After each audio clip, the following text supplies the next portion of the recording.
Bangladesh communist party সিপিবির উপদেষ্টা হায়দার আকবর খান রনকে রাষ্ট্রীয় সম্মাননা গার্ড অব অনার দেয়া হয়। এ নিয়ে আরও জানাতে যুক্ত হচ্ছেন সাবরিনা মজুমদার। সাবরিনা, আকবর খান রনর জানাজা কখন অনুষ্ঠিত হবে, বিস্তারিত জানাবেন।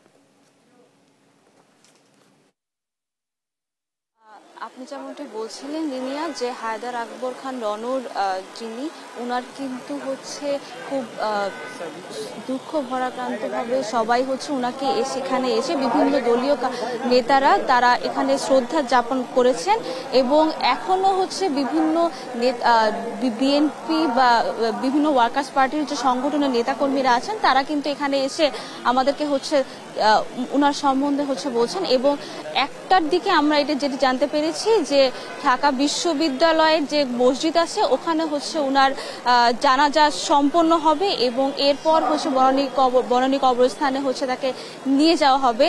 আমরা এছাড়াও এখন আমরা হচ্ছে দেখতে পাচ্ছি যে তারা শ্রদ্ধা জানাচ্ছেন এবং শ্রদ্ধা জ্ঞাপন করছেন এবং ফুল দিয়ে তারা অনেক বেদনা ভরা কারণ তারা শেষ দেখতে এসেছেন তাকে। এই ছিল সর্বশেষ খবর লিনিয়া।